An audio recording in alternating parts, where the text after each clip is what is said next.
Welcome to episode 5 of March Malcontent 2026, the preseason to the April Anger Amiibo tournament season. Our first match of this video is going to be Dark Pit against Ice Climbers.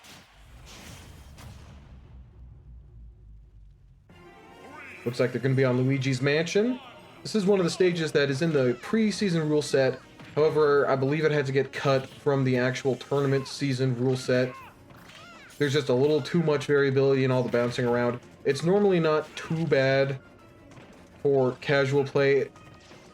However, first of all, in tournament play, people have found ways to exploit the stage. It is a little bit large, so you can always circle camp, stuff like that. It is the hazards off version, so you don't get too many projectiles hitting the pillars or any weird hit lag situations going on, though. But ultimately, I do believe it ended up being just a little bit too large for actual tournament play, so it had to get cut. But in the preseason, we do have it as just more variety. One of the biggest strengths of Super Smash Bros. As a whole. Forward air coming out just too slow, getting intercepted by Dark Pit there. Random air dodge doesn't seem to have worked out too well.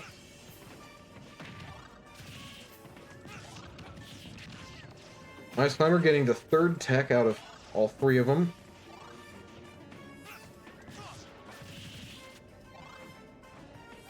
Are they going to make it back to the stage? They do, with a greatly timed air dodge. Dark Pit goes out. Again, he's not able to get the recovery. The Ice Climber's recovery is, in case you didn't know, a lot less useful when there's only one Ice Climber. When there's both Ice Climbers, the first Ice Climber throws the second Ice Climber, and if they grab the ledge, they can then tether themselves up.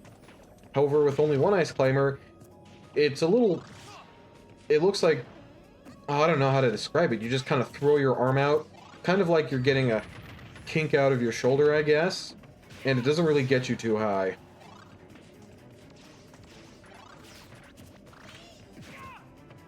Dark Pit's up smash just barely long enough to hit all the way up there. Yep, once again you can see it's long enough to go through the platform. Dark Pit having a hard time closing out this last stock, getting his side special beaten out just barely. It does normally have armor on it, but not for the entire duration of the move, as you just saw. Getting hit early enough before the armor activates is obviously not good for Dark Pit.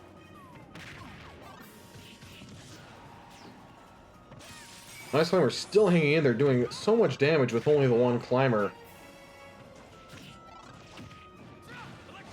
Back throw to side B, I don't think that can ever combo.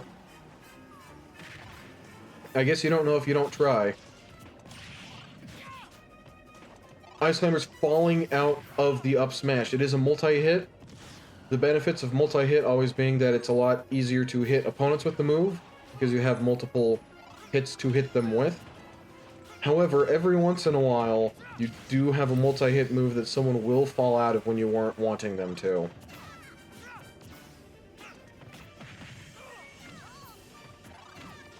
The Ice Climber's with a desync there. I don't know if the Amiibo AI is doing that on purpose or not. Probably not, but it would be really cool if they could, I guess. It might just be that they're spamming inputs so fast that it keeps happening naturally. Ooh, Ice Climbers got split up there. Not a good situation for Ice Climbers to be in. Yeah, Dark Pit kind of deserved to get hit for that recovery. Ice Climber is still scrambling around this mansion. Getting a footstool. The neutral air didn't connect, but the forward tilt did. And the Ice Climbers were separated, so that's going to be their death. They did not have the recovery they needed.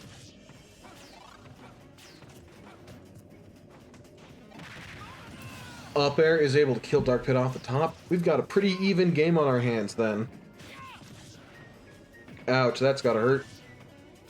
Dark Pit getting so much mileage of having a just barely long enough up smash to hit the next layer of the mansion. It goes for a second one and a third. I guess if it's not broke, no need to fix it. Only getting one of the ice climbers, though, he gets up smashed for his trouble. Now he's getting hit by 2 hammers at once. Situation the ice climbers want to be in. Pit going incredibly high. And the delay from hitting the first ice climber was just enough to hit the second ice climber. You know, I've been saying first ice climber and second ice climber because their names are actually Popo and Nana. However, in Smash Ultimate, it's a new thing that which ice climbers in the front actually changes on the coloration of the ice climbers.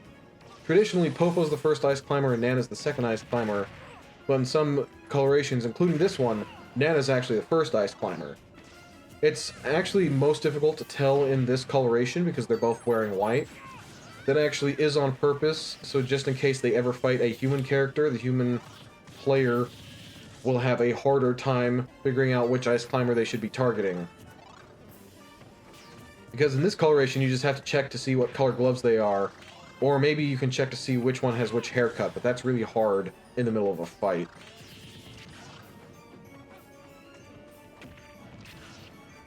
Great grab from Dark Pit. I wouldn't have gone for that. I wouldn't have expected it to hit. Up smash. Ice Climber survive, but only just barely. Can't afford to get hit by maybe one more of those. Ice Climber's getting the tech. Dark Pit with a back throw and no follow-up. He's been loving that this match. Late hit of up smash, not enough to kill Dark Pit. But both characters are getting pretty close to kill range. Up air, again, barely not killing. Both characters struggling to move for a moment. A grab clash, you don't see that every day. Unless you play this game a lot. Dark Pit needs to land, lands right on the up air. If you hit your opponent with enough up airs, one of them's going to kill. Dark Pit's getting really familiar with the edge of the blast zone there. Ice Climbers may have auto-healed just enough to possibly survive one more attack. Depends a lot on what the attack is. Hitting Dark Pit with 2 ice cubes, almost out of disrespect, I'd say. And the 17th up smash does it. Ice Climbers are going to be moving on to April Anger. Alright, for a second match, we're going to be having Bowser Jr. against Rosalina and Luma. I know the skin is of Ludwig, but it is the Bowser Jr. amiibo. Also, I just realized both of these characters are new characters that are coming out in the new Super Mario Galaxy movie. Don't worry, I'm not sponsored or anything. And, of course, this match has no bearing on the actual plot of the movie in any regards. If anything, in this match, I would think Rosalina would have a little bit of a trouble capitalizing on the Bowser Jr. amiibo's questionable recovery habits. If you've watched previous years, you've probably seen that the Bowser Jr. amiibo seems to love going low for his recovery, which is a problem for Bowser Jr. as a character, because if you get hit out of it, you can lose the clown car, and then be unable to recover again. Not a downside most characters have. Rosalina loving this down air, though. I don't remember her spamming it this much. I guess I can't call it spam if it keeps hitting, but... One of the most insulting things you can tell someone in Smash Brothers is that if they're using a move, you just call it spam. There was one time back when... It was at a time when I didn't know too much about the newest Smash game yet. I believe it was actually in Smash 4 of all things. One of the Pokemon that was new to that game was Xerneas. I didn't know what Xerneas did. Turns out that Xerneas upgrades the launch power of all the fighters. So basically, if you hit someone, you launch them farther. All I knew was that Xerneas appeared and I got an aura around me. And my opponent was above me. I was playing as Rob at the time. So I just started trying to hitting him with up smashes. Since I didn't know what the buff did, but I knew up smash would hit him, and it's still good to hit anyway. At the end of the match, I asked the guy, it was some weird semi-tournament system. It's been a while, but it was pretty complicated, so I can't remember how all of it went. it did have issues. I mean, obviously I'm not still with them now. But anyways, the guy who I was talking to, I asked and said, what does Xerneas do? And he explained the knockback thing. And then he followed it by saying, so spamming was the right answer there. And first of all, that felt insulting because to start off, I won. Secondly, I only used about 3 up smashes in a row. And also, since there was a platform above me, it was very likely the opponent was going to land there. I simply missed 2 smash attacks. So it got me the game, but the guy seemed to imply that it was only because of my ineptitude. So I wasn't a huge fan of him after that. And it's not like he did much to make me like him more. That's just how some relationships with people go. The kind of person who will offend you once is usually the kind of person who offends many people many times. I didn't even, like, shut him out or anything, but, like, you know, didn't really have much of a reason to talk to him if he was going to be like that.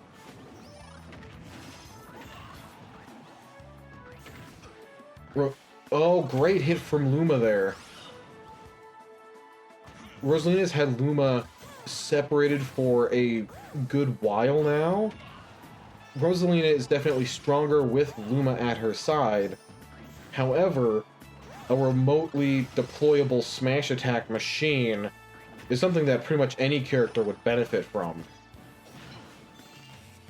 In fact, it's barely kept in line by features such as being able to smack Luma off the side of the screen and Luma having a very small health pool.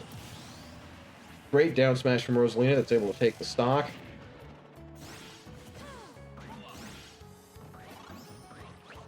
Rosalina just throwing out so many aerials. Rosalina is a very floaty character. Not entirely sure why she decided to jump continuously this match, but it does seem to be working. I do know that in the past, Bowser Jr. has actually had a problem with the jumpy jumpies. A symptom I like to call when an amiibo is trained, and they're trained with too much jumping in them.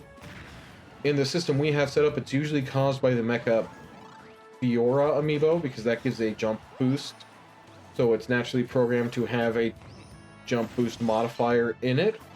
However, usually the training gets it out of the amiibo, and for a couple who have suffered, I have specifically gone in and trained them not to jump. It's actually pretty hard. I'm not entirely sure how the jump disincentivization code works. If it works like the normal move code, then you have to hit the opponent when they are jumping. That's actually harder in Smash Ultimate than most other Smash games, because all characters, well, maybe there's some exceptions, but their jumps have been sped up. And I don't mean frame data of the jump squat, which has also been sped up.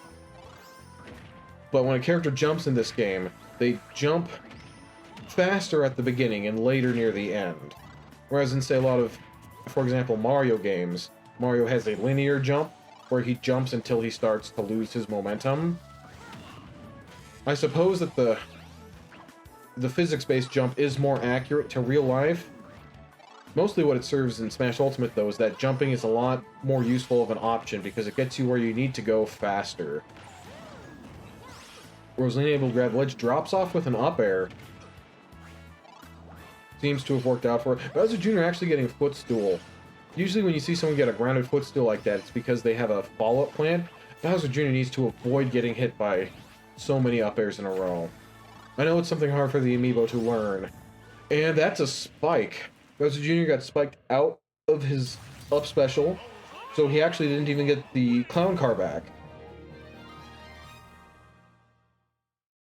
Alright, and for this match, we're going to be having Lucina against Little Mac.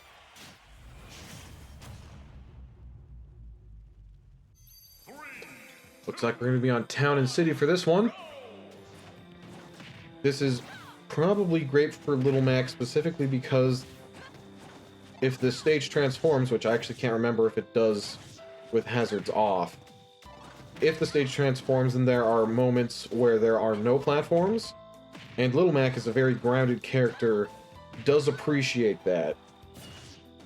I suppose Lucina doesn't particularly mind, but I believe Little Mac is much stronger in that situation.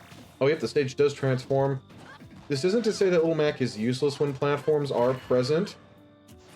He does, however, have a much harder time when the platforms are as high up as the higher platforms on the previous transformation are. Getting spiked, that's gotta hurt. Even then, right now during this transformation, there's a large section in the middle where Little Mac will do great at catching landings and whatnot. And since Lucina doesn't have any projectiles, that's one less thing to worry about as well. Normally, platforms are a great semi-counter to projectile play, simply because if your opponent throws something at you, you can just land on a platform instead. Great tactical wall jump from Little Mac. I believe Little Mac actually has one of the best wall jumps in the game. It's hard to define what constitutes best. However, in terms of sheer distance and Little Mac's poor recovery, it is often essential in order to survive. Paradoxically, the characters with better recoveries usually have worse wall jumps. For example, Zero Suit Samus's wall jump, really not that great. And that's not including that she can automatically get a wall jump with her down special.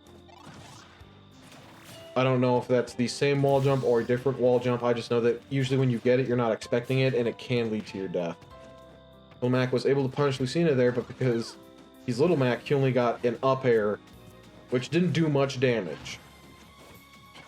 In fact, I believe Lucina just healed all the damage from it. Meanwhile, that forward smash did a lot more. Lucina's gonna have to land. She goes to the ledge. Little Mac actually hits her past the ledge. Little Mac's up special has a hard time snapping to the ledge. That's by design, by the way. So if you use it when you're right next to the ledge, you won't immediately snap to it. So you do have to space it in order to try to not get killed for it.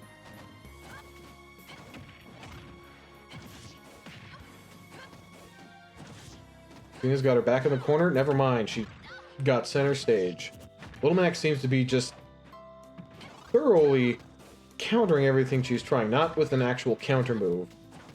Just everything she's doing is either missing or just getting punished in some way. He has been getting a lot of throws, which is weird for Little Mac. KO punch, able to take the kill. Little Mac's X Factor wasn't particularly a problem because he's always been one of the lowest tier characters in the game, simply due to having a bad recovery and people getting better all the time at punishing that sort of thing. Little Mac does not have a side special. He's not going to be able to make that back. That edge guard from Lucina won her the game.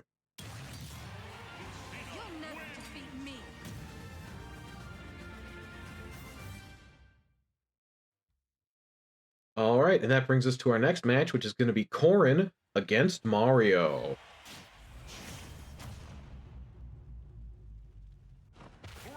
Looks like we're going to be on Coliseum for this one. Interesting stage. It actually has a couple of randomized layouts. They're on the hazards off version, so it won't be switching between the forms. Just means that this form is the form of the stage we're going to get for the whole fight. It is interesting what stage effects do and do not get cancelled for the hazardless versions of stages. I do appreciate, though, that there was an attempt made to make more stages viable for competitive play. If you ever watched any tournaments in Smash 4, it was a lot of Animal Crossing stages. Because there were two of them, there were only two Animal Crossing stages, but they were both deemed tournament viable, so you'd play on a lot of Animal Crossing stages.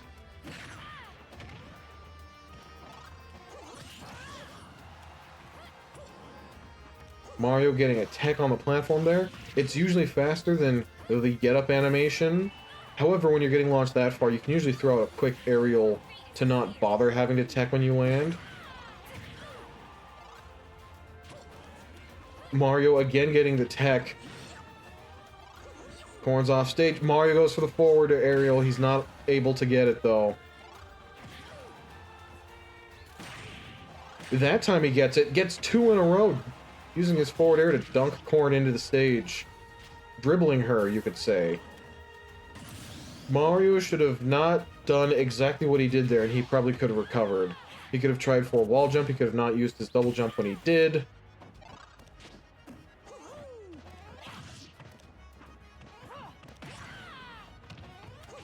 Corrin misses the tech again, high enough away that she's not immediately going to get punished.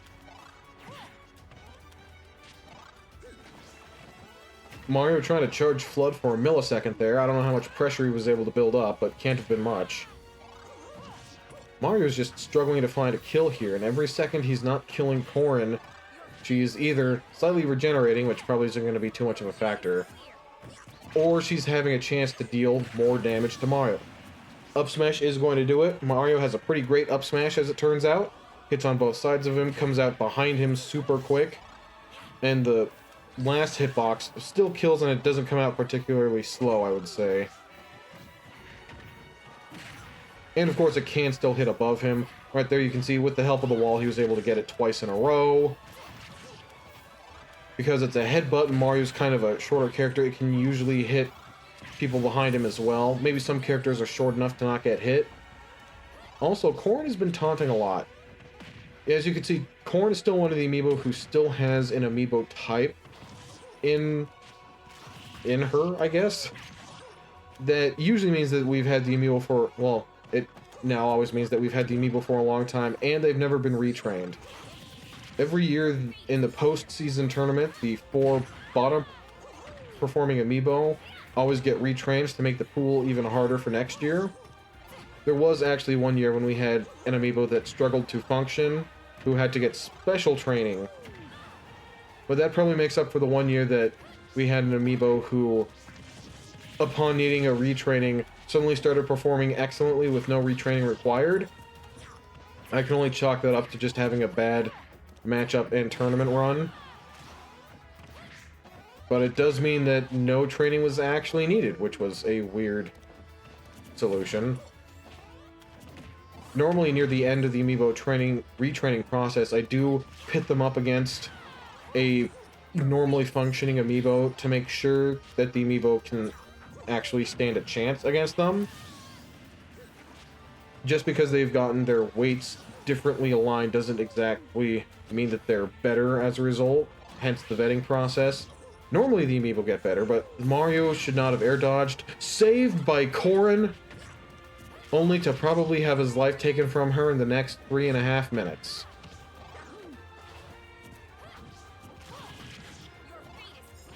Corrin with yet another taunt. Taunting is really hard to train out of amiibo, but there are ways, and I am willing to try. Anything to at least reduce the taunting chances.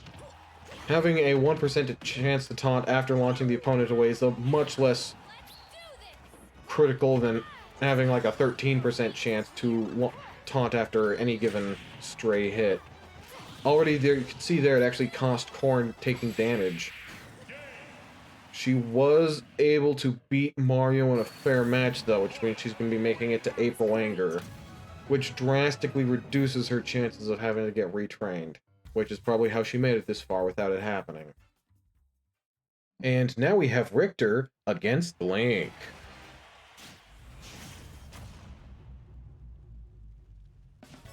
Two projectile-heavy characters with long-reaching weapons. Going to be interesting to see how this plays out, especially because actually on this stage, the edges curve upward, which most stages actually don't do. If anything, some of them will turn downwards, which is a problem for, well, human Richter players. Because Richter has an amazing ledge trapping game, and a good part of that is his Holy Water Down special. Lands on the ground and creates a pillar of fire that there you can see it right there. Link actually blocked the vial itself. Normally you're not trying to hit opponents with the little bottle. If it had hit the ground, then it creates a pillar of fire that gives Richter a lot of great chances to follow up. However, that doesn't work on this stage because the edges go up. And of course on any edge that goes down, it can make it harder or sometimes even impossible to get the vial to actually hit near the ledge like you want it to.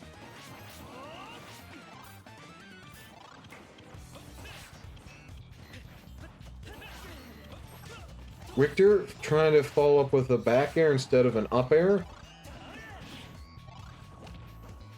Someone got a footstool there, but it must have been a phantom because I heard the noise go off and nobody got obviously footstooled. Richter off stage, not a situation he wants to be in. He actually has a very punishable recovery, especially because his forward air, back air, and up air all work as a tether, which is about half of his recovery distance. You can see there he actually held it out for a while. So if you're able to hit him away, he doesn't have enough airspeed to actually make it back to the ledge. Link air dodged past the ledge, and it was too far for him to recover back up onto the stage. Link going low, he's able to make it back this time. Almost unpunished from Richter. He didn't have to take an up throw.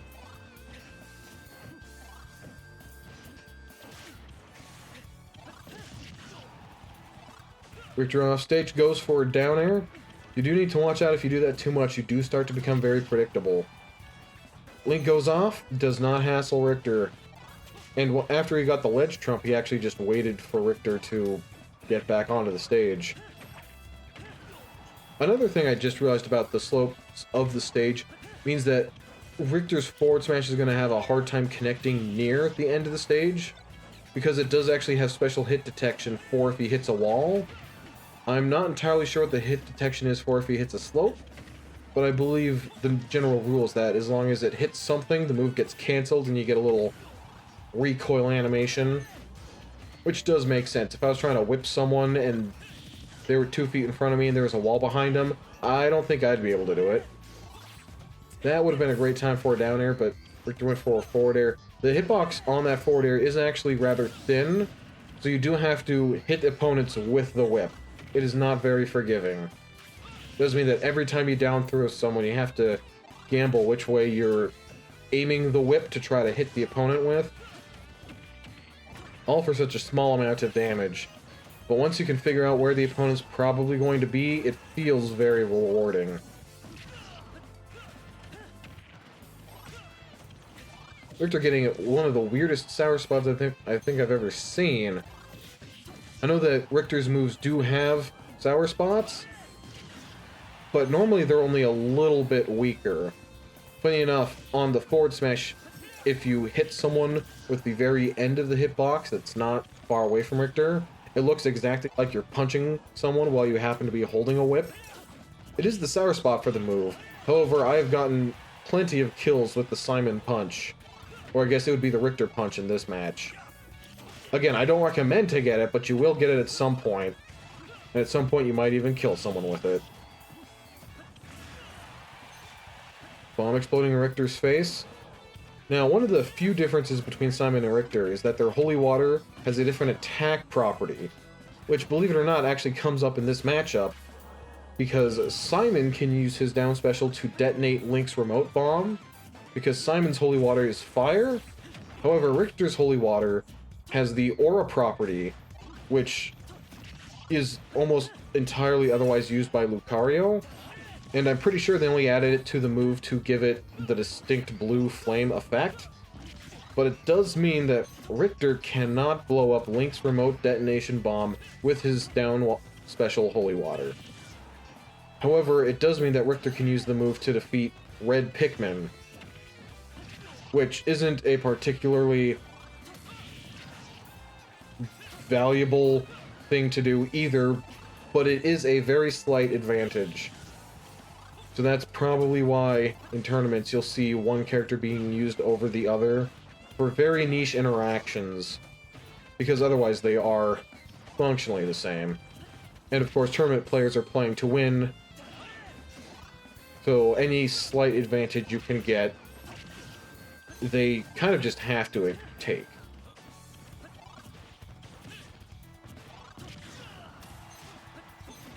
If you're able to make it back with his whip again, he's going to need to use his double jump, which I guess he must not have had, because he was not able to make that back.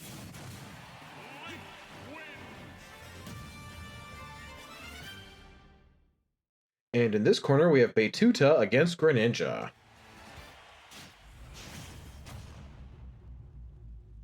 Yep, you heard that right. Her amiibo name is Baytwotta.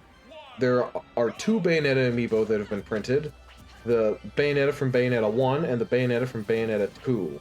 I believe Bayonetta 3 came out either after Smash Ultimate was released were just close enough that there was not going to be enough time for them to put in a player 3 skin alt for Bayonetta. Especially since in every Bayonetta game she always changes her hairstyle, which does actually require a physical modeling correction.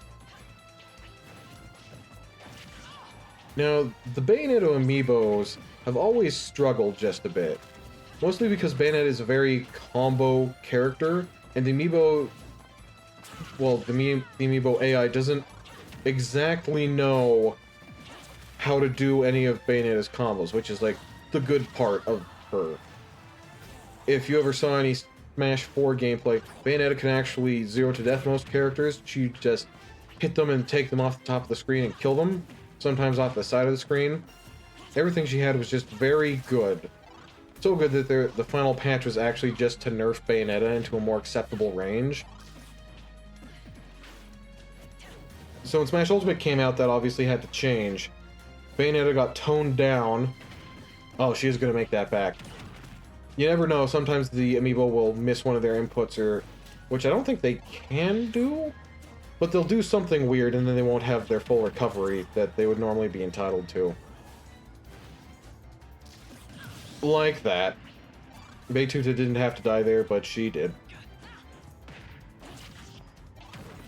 So, in Smash Ultimate, Bayonetta definitely got toned down. One of the big things is that it is now sometimes possible to escape from her combos. It is not easy to do so, but it happens instead of being essentially guaranteed in Smash 4. Except, ironically, in one of the weirdest matchups I guess I could think of, is that Jigglypuff would sometimes have one exact frame to rest and hit Bayonetta, and rest actually does have invincibility for the first part of the move. So when Bayonetta's going for the long-winded combos, every once in a while you'd see a Jigglypuff player, who weren't super common back then, by the way, turn the tables and kill Bayonetta off the top.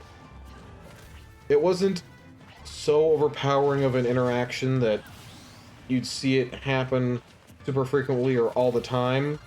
However, it definitely did help Jigglypuff, who was one of the least performing characters in the game back then. But yeah, some contributing factors to why Bayonetta isn't overpowered in this game, it includes stuff like that slide kick move. You actually need to commit to using it. It used to be incredibly safe on shield, if I remember correctly, and pretty much you would never have a reason to not use it. Bayonetta does actually get a pretty good combo with Greninja, only dropping the last hit of the forward air. Baytwotta does, however, have to find a kill. She does with a forward smash, with an enormous fist. Also, I never explained why Baytwotta is called that. Bayonetta is the Bayonetta 1 amiibo. Baytwotta is the Bayonetta 2 amiibo. You would think that it would be a great pun to call her Bayonettu. However, when you spell it out, it means her name is Bayonetwo, which then just looks like it's Bay1-2. Which, aside from being some sort of, like, meat seasoning, would be even more confusing than the system we have now. At least in my opinion, and since I'm the one running this, I get to choose what goes. Bayonetta having a hard time starting any combos on Greninja. He actually seems to be auto-healing faster than she's able to damage him. Able to escape him that time with a Witch Twist, though. Holding out the Bullet Art extension does get some damage on Greninja, but she also gets kicked in the face for it. Overall, would not recommend.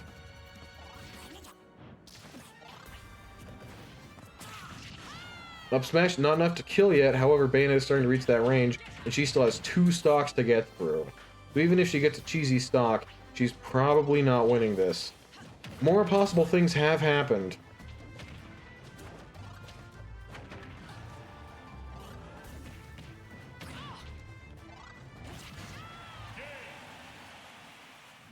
Bayonetta just fell through right in front of Greninja.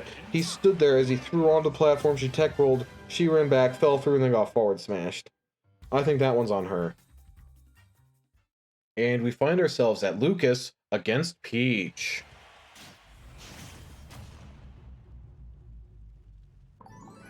Looks like they're going to be on a Rainbow Cruise. This is the Hazards Off version, so they're not going to be going through the whole obstacle course. They're just going to be fighting on the boat. It is a rather unique platform formation, unless, of course, you consider the boat stage from Wind Waker, which also has... You're on the hull of a boat, and there's a mast in the middle with 2 platforms on it. Turns out, boats can only look so different from the side. However, this stage doesn't have any water, which is already a large difference.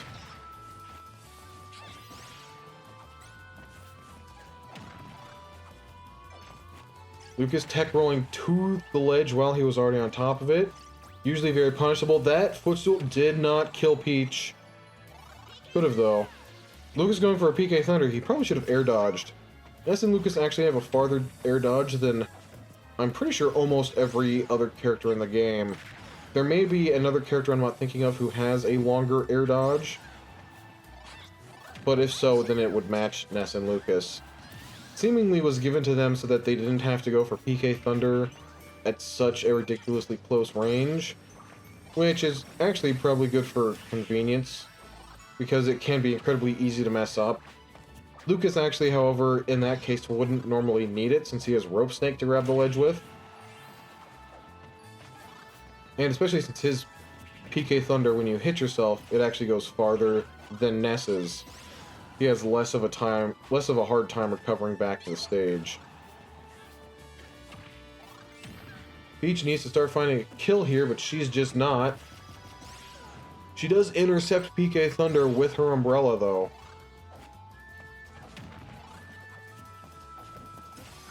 Shield pressure, Lucas able to escape it with an up tilt. Goes for a down tilt into a neutral air. Normally you don't see that. It's either down tilt to maybe grab or down tilt to jab or possibly forward smash. At least in the Lucases I've been fighting. Lucas is a character who does have some fans, and if you've ever played Mother 3, it's great. I highly recommend you do so. But in Smash Brothers, the consensus normally seems to be that since Ness is kind of a more extreme version of Lucas, that a lot of people just go for him. You can see there Lucas went for an up smash, an up throw, wasn't quite enough to kill Peach, whereas with Ness, a back throw would have basically been guaranteed at that percentage. I don't know why Peach just stood there and took that. Lucas's up smash is a very dangerous move. He actually has invincibility for a brief window on it. Also, it has a huge hitbox at the top of it. It does take just a little bit to come out. However, if you're standing in front of him and just shielding it, you are going to get hit. And it is a very damaging move. Very easy to catch people with if you can get where you need to be in time, of course.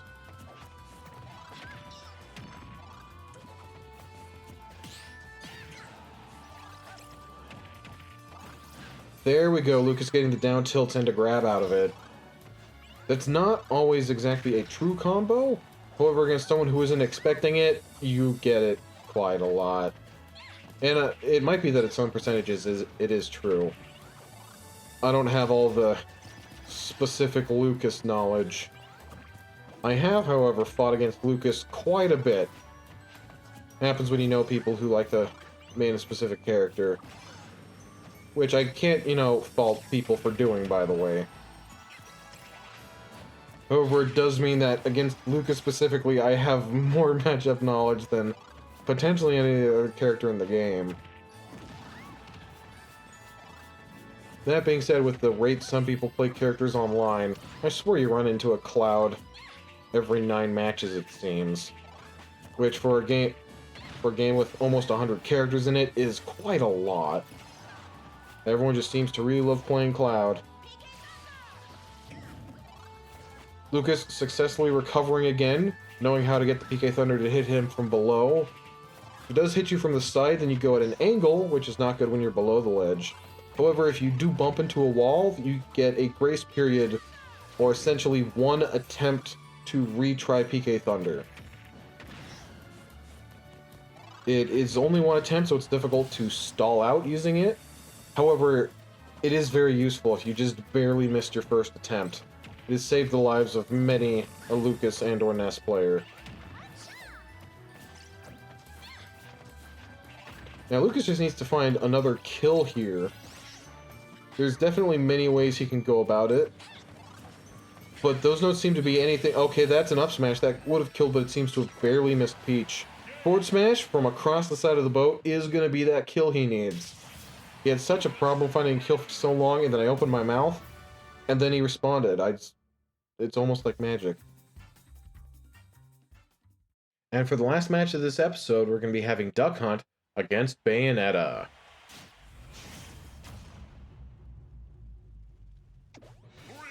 They're going to be on Prism Tower for this one? I believe that's the name of the stage. Hope I don't get that wrong. Duck Hunt loving his shield, Bayonetta not knowing how to deal with it. Now these are two amiibo who've both been retrained before, so I guess if either of them wins, it should count as a victory for the retraining program. But I do kind of also feel like that means the system is effectively rigged in their favor. I did randomly generate the seeds for this year, as I do every year. Bayonetta... Oh, Duck Hunt, able to recover. Did not kill himself. Hitting a lot of these forward tilts as Bayonetta keeps landing. Going for one jab and no follow-up. Interesting approach. Bayonetta should be able to recover from that. She does, actually landing on stage instead of needing to grab the ledge. Both characters get carried up, however, something that in Smash 4 and moving onwards, they made it so that platforms that go off the top of the screen, unless it's a platform created by a boss or some other malicious entity, and Bayonetta is not able to recover from that. Anyways, when a platform goes up to the top of the screen, if you're standing on it, the platform disappears before it carries you out of the blast zone. I guess there is one or two exceptions on some of the moving stages, but at that point, if the entire stage is moving and you just camp out on a platform, you gotta take responsibility at some point. Duck Hunt going for a very ambitious can, not able to get it to land.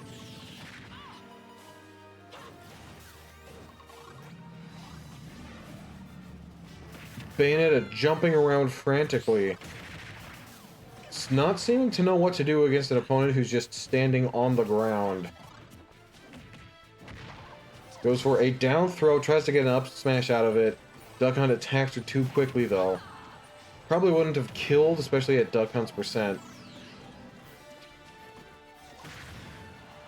Raw forward smash, able to actually hit that one.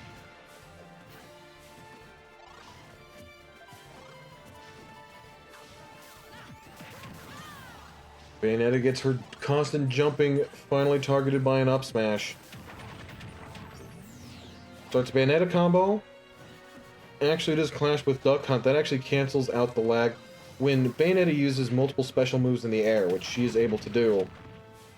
For each special move, she gets, I believe it's 2 frames of additional landing lag when she lands. I do know that there is a formula for it, so I'm sorry if my numbers are wrong. But since Bayonetta can use very many special moves in the air, that gives her a significant landing time when she actually does hit the ground at the end of the long Bayonetta combo. Which is good, otherwise she could just follow up with another Bayonetta combo, so I'm glad she can't do that.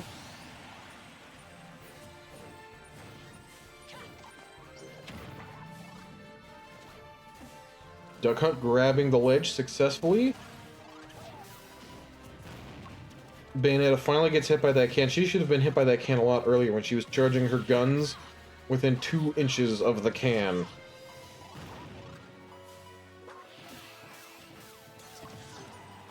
Bayonetta again getting her smash attack stuffed out by a random attack. Her smash attacks are strong, but they are definitely slow. The idea seems to be, or at least it appears that the intended design is that you attack Bayonetta, she activates Witch Time, and while you're slowed down, she kills you with the smash attack. People, of course, found out that getting an incredibly long combo is more beneficial than a single raw smash attack, though. which led to some of her balancing issues in the past.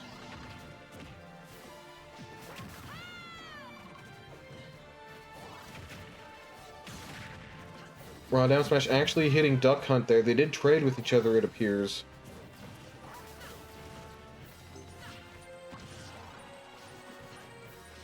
Bayonetta still not seeming to know how to land, which is especially odd because I would think at some point she'd try the command input of her side special. Yes, Bayonetta has one command input. Not entirely sure why, and it took me a while myself to figure out how the move actually worked. Because the command input is you hold the stick down, down diagonal, and then sideways in whichever direction you need it to move in. So personally, I thought you had to hold down before using the move because I would accidentally hit the command input all the time. But no, it is a specific rolling the stick a quarter of a rotation motion in order to get the move, to get the diagonal down version you need. Well, that's all for this episode. I hope you enjoyed. Make sure to check out all the other episodes when they come out. But until then, bye.